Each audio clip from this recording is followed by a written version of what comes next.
Onam mode കുടുംബത്തോടൊപ്പമുള്ള ചിത്രങ്ങളുമായി Suchitra. സിനിമയിൽ നിന്ന് വിട്ടുനിൽക്കാൻ തുടങ്ങിയിട്ട് വർഷങ്ങൾ കഴിഞ്ഞുവെങ്കിലും സുചിത്ര എന്ന നടിയെ മലയാളികൾ മറന്നിട്ടില്ല.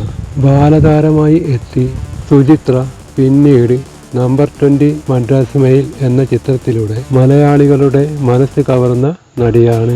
80-90 കാലഘട്ടത്തിൽ വിജയ ചിത്രങ്ങളിലെ സ്ഥിരം നായികയായിരുന്ന ഈ താരം വിവാഹത്തോടെ സിനിമയോട് വിട പറഞ്ഞു. സുചിത്ര ഇപ്പോൾ അമേരിക്കയിലാണ് താമസം. സോഷ്യൽ മീഡിയയിലും ഏറെ സജീവമാണ്.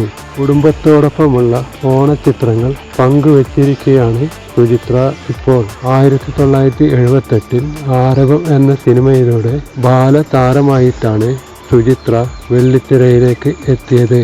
മലയാളം, തമിഴ് ഭാഷകളിലെ നിരവധി സിനിമകളിൽ സുചിത്ര അഭിനയിച്ചിട്ടുണ്ട്. 2002 IV ശശി സംവിധാനം ചെയ്ത ആഭരണ ചാർത്ത് എന്ന ചിത്രത്തിലാണ് സുചിത്ര അവസാനമായി അഭിനയിച്ചത്. അമേരിക്കയിലെ കൻസാസ് സിറ്റിയിലെ മിസോറിയിലാണ് ഭർത്താവും പൈലറ്റുമായ മുരളിക്കും മകൾ നേഹയ്ക്കും ഒപ്പം 19 വർഷമായി സുചിത്രയുടെ താമസം. സുചിത്ര സോഫ്റ്റ്വെയർ എഞ്ചിനീയറായി ജോലി ചെയ്യുന്നുണ്ട്.